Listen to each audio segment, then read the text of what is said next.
শিশুকালে কৃষ্ণ ভজে কৃষ্ণ পাবার আসে, কৃষ্ণ পাবার আসে। অগ যৌবনেতে কৃষ্ণ ভজে আসে বা না আসে,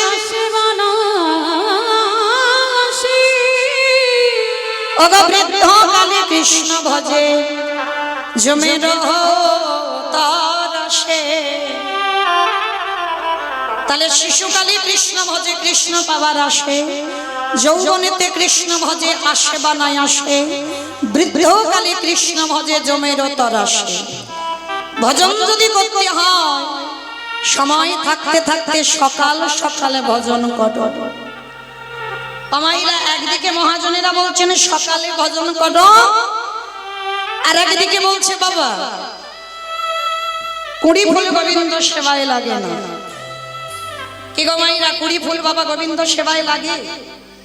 যে ফুল ছোটবেলায় যখন আমরা খুব ছোট ছিলাম গাছ থেকে কুড়ি ফুল তুলে যখন আমরা জলে ভিজিয়ে দিয়ে রাখতাম বাবা, আর ভিজিয়ে দেওয়ার পর সেই ফুলটা ফুটে গেলে সকালবেলা গোবিন্দ চরণে দিতাম। অমাইরা ঠাকুমারা ছোটবেলায় কত বকাবকি করতো, তাই না? ওই কুড়ি ফুল গোবিন্দ সেবায় লাগে না, কারণ কুড়ি অবস্থায় বাবা গাছে থেকে তুলে নিয়েছ, সেটা গোবিন্দ সেবায় লাগছে না। তাহলে কুড়ি ফুল গোবিন্দ সেবায় লাগে না, আর বাসি ফুল তো লাগবেই না। আমার বাসি ফুল সম আমাদের বার্ধক্য দশা, দন্ত পড়ে যাবে, কেশ পেকে যাবে, চামড়া গুলো আলগা হয়ে যাবে, এ ফুল গোবিন্দ সেবায় লাগবে। কি গো মাইরা, যখন বার্ধক্য এসে যাবে আর গোবিন্দ সেবায় লাগবে?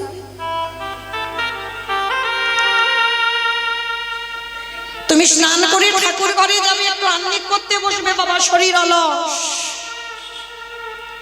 ভালো লাগবে না, শরীর টানছে না। একটু জপের মালাই জপ করতে বসেছো বাবা, সে কোন রকমে 16 মালা হয়েছে, আর ভালো লাগছে না, শরীর চলছে না। কীর্তন আসরে বসেছো, বেশিক্ষণ বসে থাকতে পারছো না, কারণ শরীর চলছে না। আর এই ফুলটা গোবিন্দ সেবার কাজে লাগবে না, কারণ বার্ধক্য দশায় সেবা হয় না। তাহলে সেবা দেবে কোন ফুল? যে ফুলটা বাবা আজকের ফুটেছে, আর আজকের এর ফোটা ফুল সব আমাদের যৌবনে কা। এটা আমার কথা নয় বাবা, আমার গোবিন্দ রাধা রানীর চরণ ধরে বলল, রাধি গো, ভক্তের যৌবনে বড়,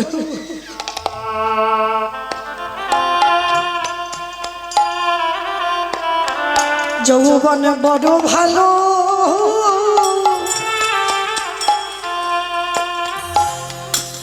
ভালো